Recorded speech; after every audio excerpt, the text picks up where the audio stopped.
Welcome to the Black Entrepreneur Experience podcast, inside the business, buzz, and brilliance of Black entrepreneurs. Here is your host, Dr. Frances Richards. Innovative Thinkers, episode number 426. Innovative Thinker. Thank you for joining us as we elevate the Black entrepreneur experience by interviewing CEOs, thought leaders, innovative thinkers, and Black entrepreneurs across the globe. I'm your host, Dr. Frances Richards. Imagine dedicating your career to building and strengthening social impact organizations as a social entrepreneur, engineer, sustainability leader, and author. Welcome, Corrina Grace. Thank you so much. It's a pleasure to be here. You're welcome. I've given our audience such a brief bio. Why don't you fill in the gaps and share with our audience what you'd like them to know about you and your business? Sure. So maybe you can tell by my accent, but I am Australian by birth. I grew up in the countryside in rural Australia. And from a very early age, I like to think that I had a social justice heart, an engineering mind, and an entrepreneurial spirit. And so that led me from a fairly young age to want to pursue a career in sustainability. So my parents were kind of way back in the 70s, climate change preppers. So they left the city, they went into the countryside where they raised their children to grow their own food and live off the grid because climate change was coming. But I think they're a bit ahead of their time.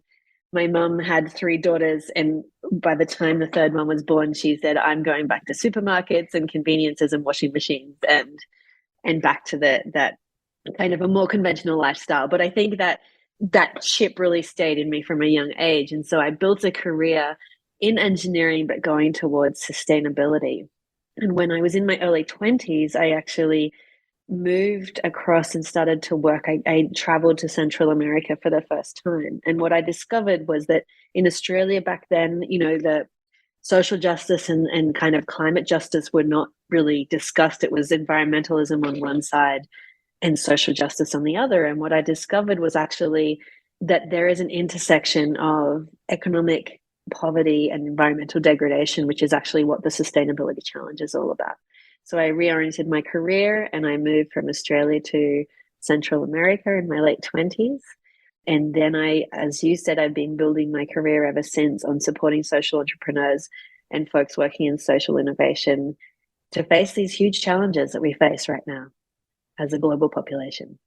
And someone would say that you're ahead of your times, because that's what's happening now is sustainability. When I say ahead of your times, sustainability is now requirements and policies that are put in place. But for you to know back then about sustainability or to make that something that you're focused on, talk about that aha moment for you. Yeah, look, I think it's a couple of things. I always think that, I look at Greta Thunberg now and I think, when I was similar age, when I was 13, 14, I was going out speaking at protests and trying to stop kind of a lot of mining and different things.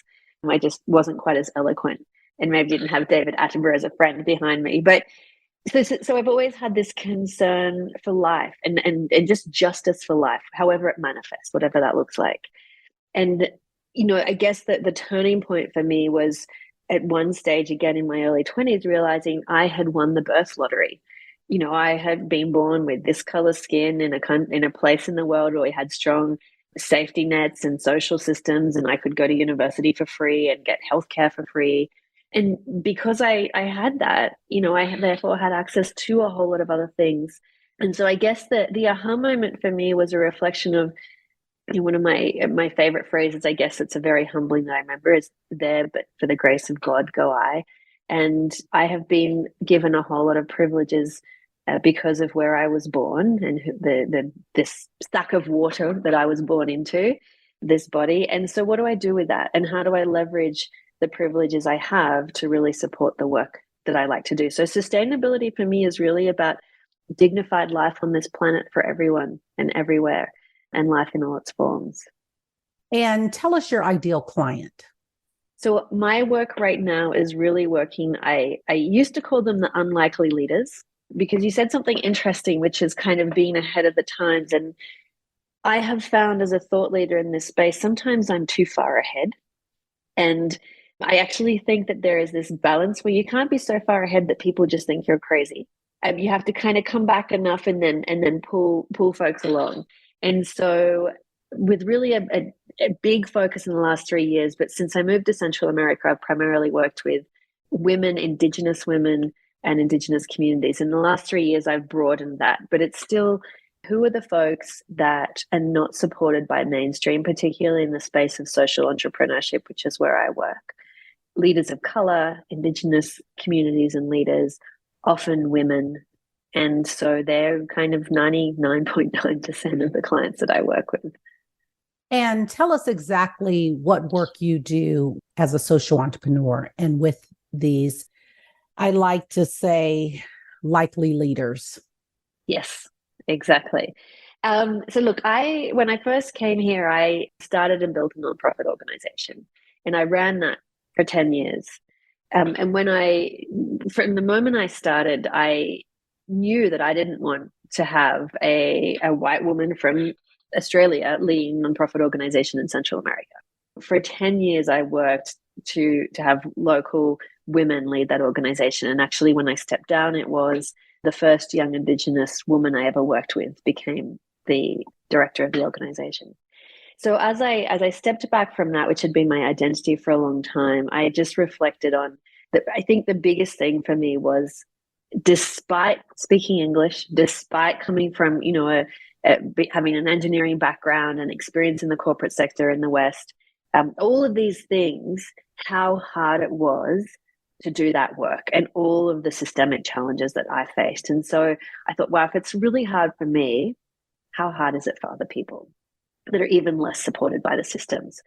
So as I stepped back from running that organization, I kind of did some soul searching around what is this unique skill set and experience that I bring to this work, and decided that I would then double down on supporting folks that are building their businesses in a different way. So social entrepreneurship, I've mentioned, or looking to address kind of these problems that seem intractable to a lot of people. They don't want to get near them. And saying, how do I lift up and support these leaders, particularly women, who are phenomenal and visionary and really committed to making impact, and help them achieve everything that they dream to achieve? Talk about your successes. The successes, I would say, one of the things that really fills me is not getting invited to a seat at the table, but when I can make that table big enough that people whose voices are not normally there get to sit at the table. That one's quite fresh in my mind, because I just had exactly that experience where I was invited to Washington, D.C., actually, to represent a project here. It's called Casamaya. So it helps women who, here in Guatemala, women don't really, in community, rural areas, don't really have the opportunity to go past kind of third, fourth grade education, if that. And they're expected to stay in the home and look after the home first with their mothers, and then they'll get married and move off. And so I have worked with a couple of young Indigenous women who said, okay, how do we turn this that seems to many kind of the weight that stops women from going ahead, and how do we flip this and make it actually the source of their empowerment? And so we've been working on this network of homestays, essentially, where women who have for a very long time in this country been the biocultural custodians of both the Indigenous culture, but as well as the environment. And so how do we, from their homes, have them welcome people in and host, and do it in such a way that lifts up and elevates their culture? So it's a fantastic project. I love working on it. We're just expanding the network. We were able to get it some funding from Washington, D.C., and there they said, okay, Corrina, come and represent the project. And I was like, what? Why would I represent this project? Like, come on, I'm not the person. And anyway, I pushed really hard against it, and there was a lot of pushback. But in the end, I said, look, I'm not going to come. So if you would like this project to be represented, here's this phenomenal young woman. She's Sutuhil Maya. That is the voice you want to have in this space. And finally, they agreed. And it was wonderful. I got a lot of messages from the people organizing saying it was refreshing to finally have a voice like that there. But, often we have to really push back. So that, I would say, things like that are successes for me, when we can lift up and elevate these entrepreneurs. Corrina, how do you make impact daily? I like to think that given what I'm doing, there is impact. This impact question is an interesting one, and it's one that's coming out a lot in the impact investment sector. And you and I actually, we were talking about this. You and I met through the network called Corrina. So I think this is a really good example. When I look at the kind of entrepreneurs that Corrina supports, they are having impact daily because they are women who are just committed to doing business well and doing it by a set of values that are just, it's just fundamental to their business, that they're treating people well, that they're paying well. And generally speaking, they're addressing issues in their communities that no one else wants to address. I've actually been having a few discussions lately with impact investors that are looking to want to support those kind of entrepreneurs, but the hoops they're asking them to jump through to prove their impact. If you're trying to put a business together and you're trying to make that business, sustainable and run it and do all the things you're asked to do just as a business leader, and then on top of that, you're asked to do all these other things around measuring impact and proving how many lives you're changing. And I actually think we need to push back a little bit against that narrative, because what I experience is the kind of entrepreneurs I support are just operating with a different MO. It's just a whole different playbook that they're doing business by. And that is impact. And so I guess my daily impact is in the people that I choose to support. I say no a whole lot more than I say yes. And it's a very considered no. So when I say yes, I know that I'm supporting the kind of entrepreneurs I really believe in, that for them, we don't have discussions about the triple bottom line or any of these other things, because it is fundamentally baked into their business models. Corrina, out of all the countries and states and cities and nations you could have gone to, why Guatemala? That is a good question. I have spent at least 16 years trying to answer that one, because it is definitely not very close to family. Look, I think partly it is this country is a country of such juxtaposition in so many ways. It has, it has huge wealth at some levels. It has huge biocultural diversity, and then it just has enormous poverty and such big challenges. And so I think that, the engineer in me that looks at the world and says, how does this work? Or how is it not working? And what does it take to make these systems fit together? From an early age, believed that if we can do it here, we can do it anywhere. So I think partly that's it, that working on the front lines in some of the most resource restricted settings, what I have found is that there is so much to be learned from doing work here, that then we can take these lessons and bring them to other places where potentially there are more resources, there are more support. But it's almost like this is the proving ground where we can make it work here, then the rest is going to be easy. What is your zone of genius? Making sense of data. And I use that word data. I use soft data a lot more than hard data.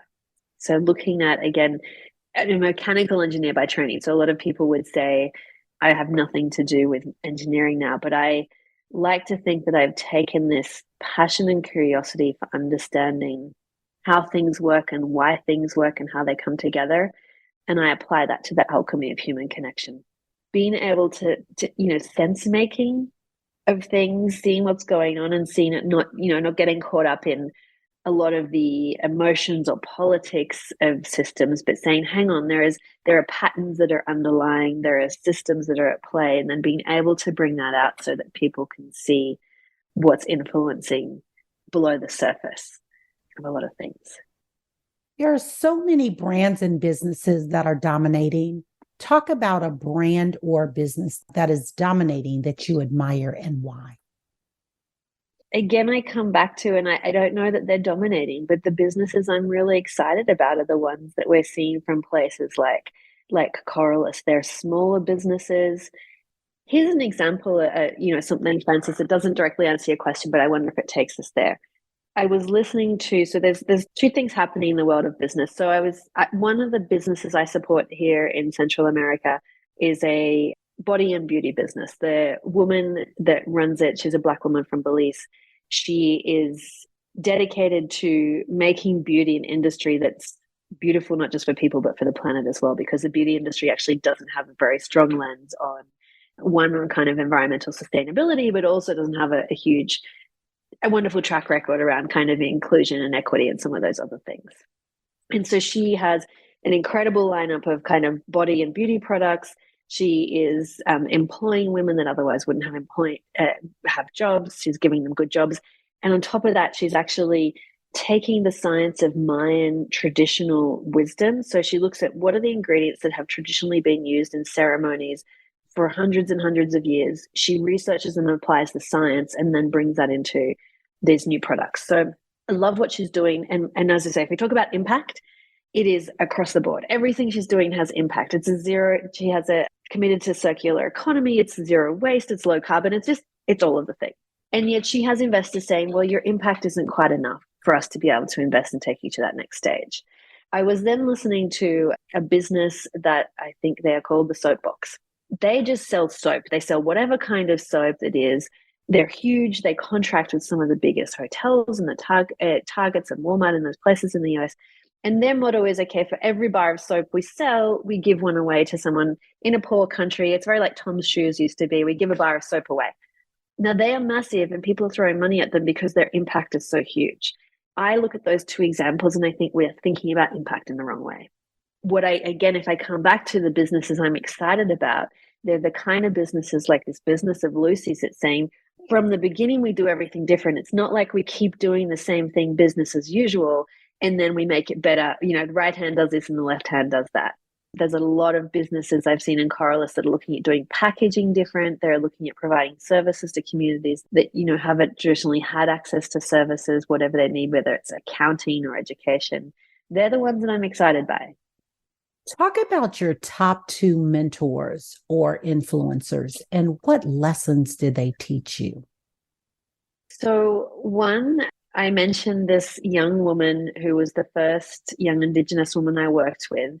We became friends over time. I'd say we became sisters, and she is still a very dear soul sister. We have a call every month, at least, just to see how things are going. And that is a friendship and a love that has crossed generations and cultures and language barrier. I mean, all of the things. She's Sutuhil Maya. She grew up, when I first met her, she used to not really, she was very shy. And particularly if you asked a question, we did a lot of workshops together. And if I asked her a question, she would not be able to answer in the beginning, and she would come back 3 days later with an answer. And I remember sitting in a circle with her. So Guatemala had a 36-year-long civil war, internal conflict. And she came from a community in a very strong Indigenous area where not her community when she was 4 years old, but the one next door, the government rounded up people and put them into the Central Park, and there was a massacre. I remember sitting with her and another group and a group of young Indigenous leaders and asking them, one of the biggest differences between us is I grew up in Australia in a time of peace, and you all grew up at the end of this 36-year-long civil war. Like, how did that impact you as leaders? And one by one, they went around the circle. And Frances, it still gives me goosebumps to think about, because one by one they said, oh, the war didn't impact me. My uncle was disappeared. We never worked out where he was, but it didn't impact me. Oh, no, the war didn't impact me because my family took us and we fled to Honduras, and I lived there till I was 10 years old till we could come back as refugees. So it didn't impact me. And it came around and it came to Abigail. And she said, the war didn't impact me. She told the story of the massacre. And she said, because I was taught never to speak, because speaking was dangerous. And it takes my breath away still. And we spoke about that afterwards. And she said, okay, I'm going to be on a journey with you to find my voice. And that was the beginning of this friendship. We lived together for many years. Unfortunately, we don't now, but she's not so far away. And that has been the most humbling and rewarding friendship in terms of teaching me so much about understanding myself, again, understanding my privilege in ways that never even occurred to me. What does it mean to be able to go to a school and learn a language that's the language I speak at home, as opposed to she went to a school where she'd be punished if she spoke Sutuhil because they only wanted them to speak Spanish. And just so many of those things. So that is absolutely one of them that continues to be such a source of learning and inspiration and deep, deep love today. And the other one is another dear friend, an intergenerational friendship. She is 79, I believe she turns 80 next year. And she is such a force, and she believes in the voice of women believes in getting everyone a voice, but her work towards making sure that women have a voice and a place. And I met her early on when I was starting to build the organization I built here in Central America. And she taught me a lot about what it means to stand by someone and with someone and do this act of radically lifting up. And I believe that she has been one of those influences for me that says, this is not about me being in the spotlight. This is about finding people who I truly believe in and seeing what I can do to lift them as high as I can. And so she continues again to be a dear friend and wonderful mentor and inspiration in the work she does to lift up the voices of women. That's amazing. I want you to have a monologue. I want you to name this person, living or not. They've impacted your life so much. Who is that person and what are you saying to that person? You know, not many things make me cry these days, but I wonder if this one might get me there. Because the person who comes, you want me to have a monologue. I am speaking with the mother of my father, my paternal grandmother. And I'd like to tell her that she was a woman born outside of her time. Because despite being born in a time in Australia, again, she grew up in a time when it was pretty hard and she had a very hard life. Her husband came back with PTSD from the war, from World War. And I know that there was a lot of violence in that family. And that when I started going to primary school, I remember the first time I came home with a calculator. And I actually don't even think those calculators are in use anymore. But I remember coming home with a calculator and she was fascinated. She could not stop asking about how it worked. And I mean, I didn't know how it worked. You just put the numbers in and it gave you a thing. But she was so fascinated by that technology. And a few years later, we got when Atari computers came out, we had a colored monitor on one side of the desk and a black and white monitor on the other side of the desk. And we had a couple of basic games and word processors. And she would sit at those computers until 3, 4 a.m. in the morning, doing everything she could on them, trying to work out how it worked. And I mean, this was my old grandmother. And there was no appreciation for I feel like she was unseen and unheard in her family. And when I became old enough to start thinking about going to university, I remember coming to her kitchen table. She was playing bridge with a bunch of her friends. And one of them said, Corrina, what are you going to do when you grow up? Where are you going? And I said, I want to be an engineer. I want to be a mechanical engineer. And they all turned to me and they laughed and they said, oh, but you're a little girl. Girls don't become engineers. What else are you going to do? And my grandmother said, hang on a second. She can become an engineer and she can do whatever she dreams to do. And so I think it wasn't just that she instilled this idea that I could be anything I dreamed to do, but she took off those shackles the shackles that we get around gender and around class, around so many things. And she just made it so they never existed for me. So it never occurs to me to not do something because I don't know how. And I know that I can sit in front of that computer until 3 o'clock in the morning and work out how to do it and just go. So she is definitely a woman. I think she was born out of her time. And if she was born now, sometimes my heart sings just imagining where she could get to.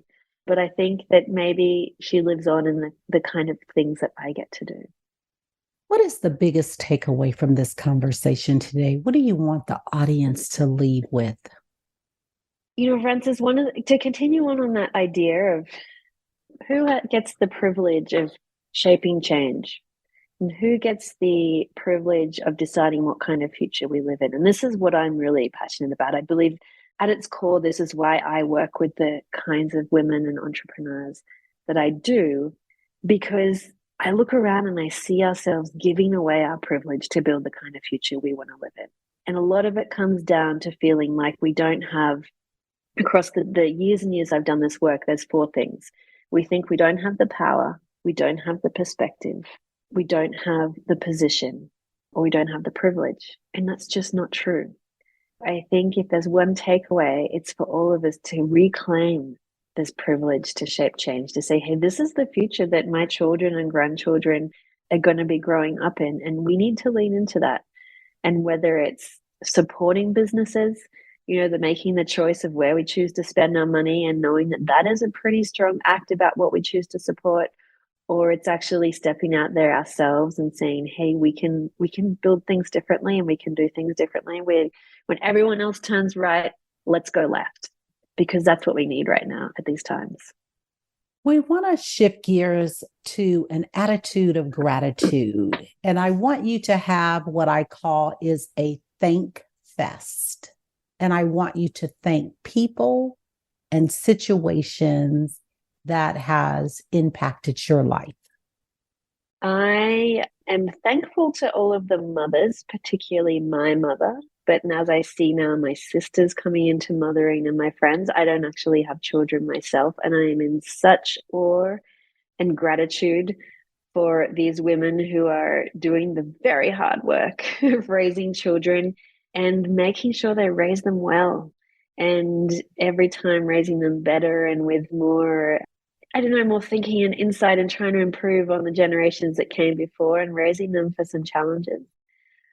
I think I learn from adversity. And so I have been through my share of some pretty tough times, and I'm grateful for all of those. They have all taught me every time deeper lessons about, again, the privileges I have, the power I do have, my voice, a lot of things around identity and being able to choose the identities that I want to live in instead of having them handed to me. I am grateful to all of the young people that I've worked with here in Central America. They were my starting place. Young people who are willing to say, hey, let's do this. And despite having so many challenges they face, being prepared to step forward and take leadership for some of the biggest challenges they saw in the communities where they are. And that really taught me about this idea of leadership as a disposition and not a position.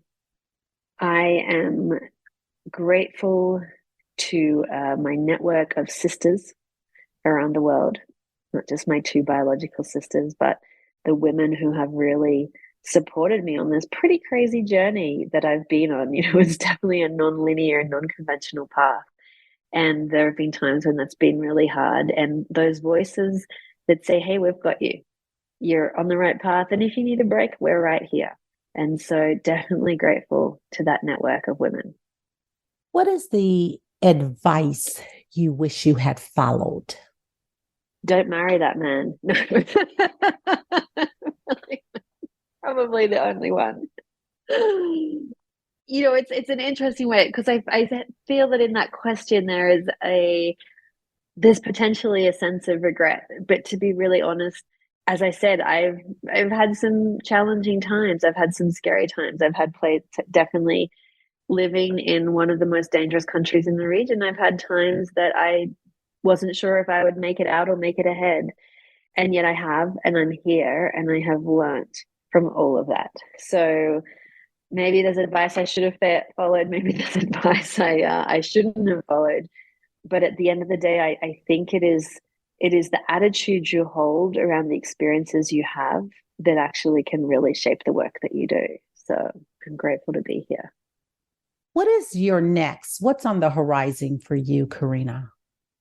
There's a couple of things calling that I'm holding questions around as I explore them. So one is I'm pretty passionate around how we train this next generation of young people, or how we educate them. The way that we educate dramatically needs to shift. And again, it's when I think about the work that has to be done, it's how I work and walk in the world is so much more important than actually like that. The end goal, or the how I do it is so important. The kind of relationships, the kind of networks I'm weaving. So I'd love to be more closely engaged with educating, and I really believe in education. And the other piece that's emerging is in this field of biomimicry.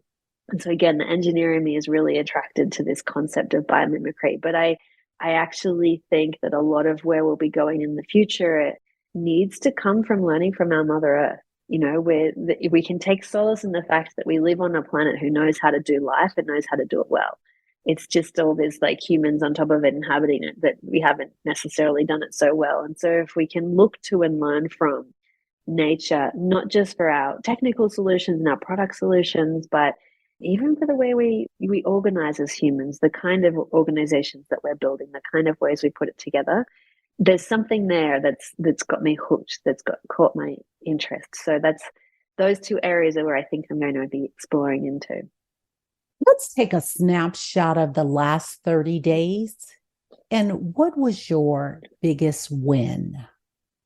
We just got some funding for one of the women entrepreneurs that I support. So that's been really big and huge for her. She's a single mother with 3 children, and she's building an incredible business. And we've been working now for about 18 months to get her funding for this first round of funding to grow. That's been massive, and I'm so excited. And that phone call when she called me is worth all of it. So that's definitely a big one. Congratulations. Thank you. Talk about mental wellness and entrepreneurship. You know, one of the things I think that really, you know, when we get into entrepreneurship and we do it because we see a need and we want to make a difference. And 2 things that I see, one is often, and again, particularly the kind of entrepreneurs that I work with, hold such a sense of responsibility towards making that difference that it can lead to a lot of burnout. And so I think and actually think that part of this is deeply rooted in our culture of individualism.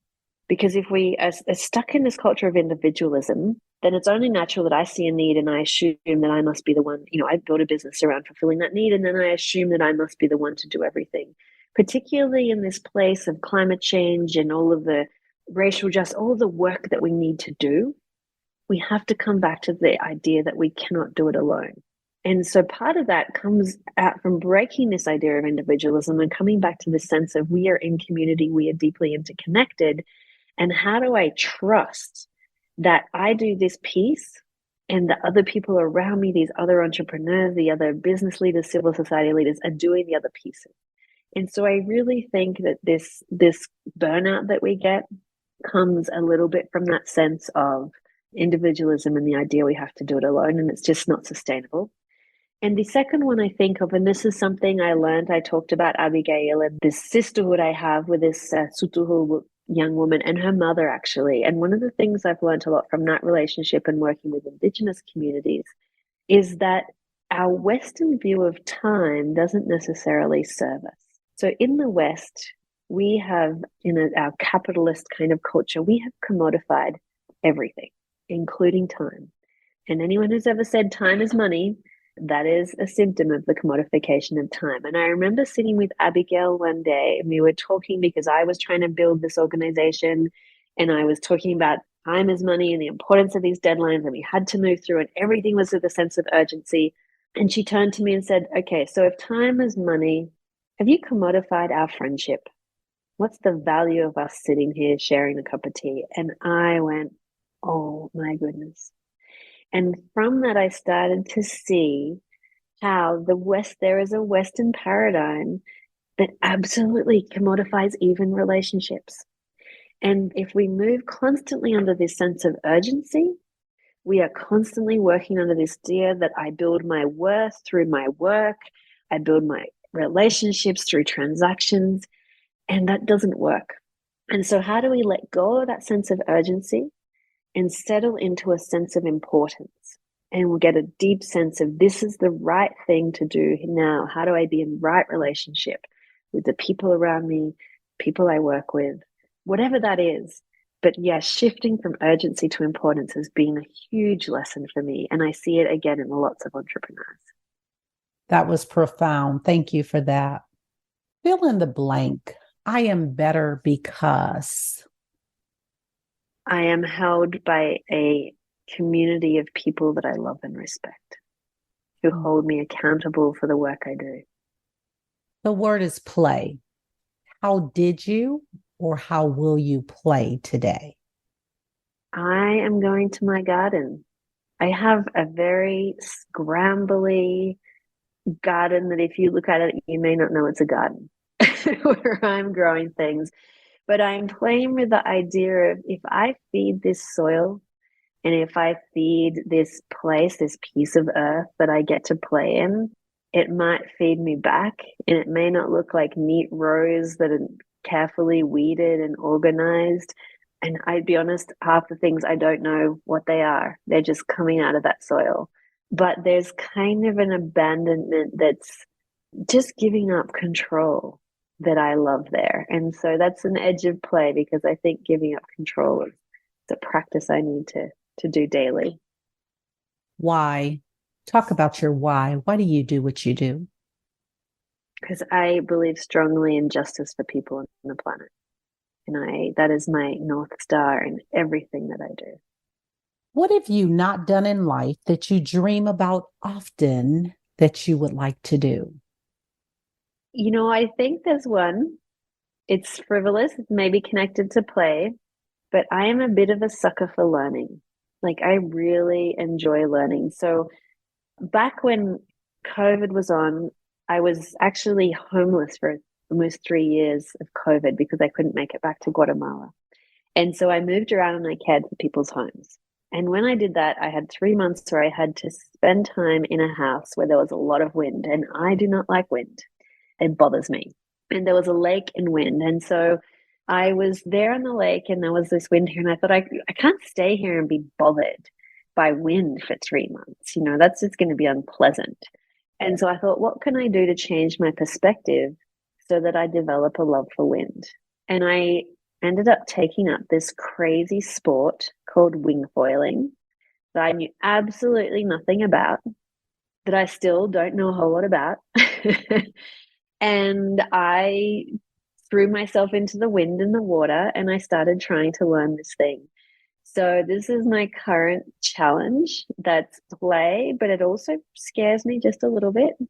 And I have fixed in my mind's eye that one day I'm going to get out there with all of these professionals and be doing it just as good as the rest of them. And I am pretty certain when I get there, I'm going to find the next really hard thing I have no idea what to do. And then I'll be working on that. If you conducted this interview, what is the one question you would have asked yourself? I want you to ask the question and answer it. This is a really great question. I love great questions, but I normally take like a week to think about them, Frances. I would ask the question of what is a question that is leading you right now? Because I really believe that as leaders, we need to lead less with answers and more with questions. Because if we had the answers, we wouldn't have to be here having this podcast, right? We could all go relax on a beach somewhere, or I could learn how to wing foil. The question that is guiding me forward right now is what are the communities of connection we need to build that is going to move our collective work forward? And so again, I mentioned that you and I are part of this community called Corrina. That is one of the places I've found where I can say, this is it, it's happening, it's emerging here. And I'm looking for those other places around the world, locally and globally, where when you're in it, you sense that emergence of this is the future we're moving towards. And so I'm really looking intentionally and paying attention to when I feel that, when I'm with a community of folks, when I'm connected in, and I say, this is it. Now I've found out, how do we make more of this? We've come to the part of our interview. It's called Rapid Round of Fun. I'm going to ask you a series of questions, and I'd like you to give me very quick answers. If there's something you desire not to answer, feel free to say pass. Are you ready for the rapid round of fun? I will do my best. What is your favorite comfort food? Cup of Lady Grey tea in the morning. The last movie you saw? I rarely watch movies. I watched a movie with my 3-year-old nephew about 6 months ago. It was Monsters, Inc. I think I was more terrified than he was. You relax doing what? Physical labor. Your favorite singer or rapper? Unfortunately, since podcasts were invented, I have to say listening to music has gone downhill a lot. But when I go back to it, Erykah Badu. Your favorite dance song? Staying Alive. What food you eat every week no matter what? Here right now in Guatemala, it's mango because we are in mango season and they are everywhere. Work out or hit the couch? Workout, absolutely. Corrina Grace, thank you so much for joining us on Black Entrepreneur Experience Podcast. Before we let you go, share with our audience the best way for them to connect with you and to do business with you. And feel free to leave all your social media handles. Yeah, so you can have a look at my work. My website is corrinagrace.com. And also there is a book about my experience working with the kind of leaders I mentioned for the last decade. It's called The Weaver's Way. And if you'd like to connect, LinkedIn, I am Corrina Grace on LinkedIn, and on Instagram at The Weaver's Way. Thank you, Corrina. That's a wrap. Thank you for listening and subscribing to Black Entrepreneur Experience. We would love for you to leave a review and rating on iTunes and share with your friends. For show notes and more episodes, go to www.beepodcast.com. Join us next Wednesday, and remember, green is the new black. So keep your bank accounts and your business in the black.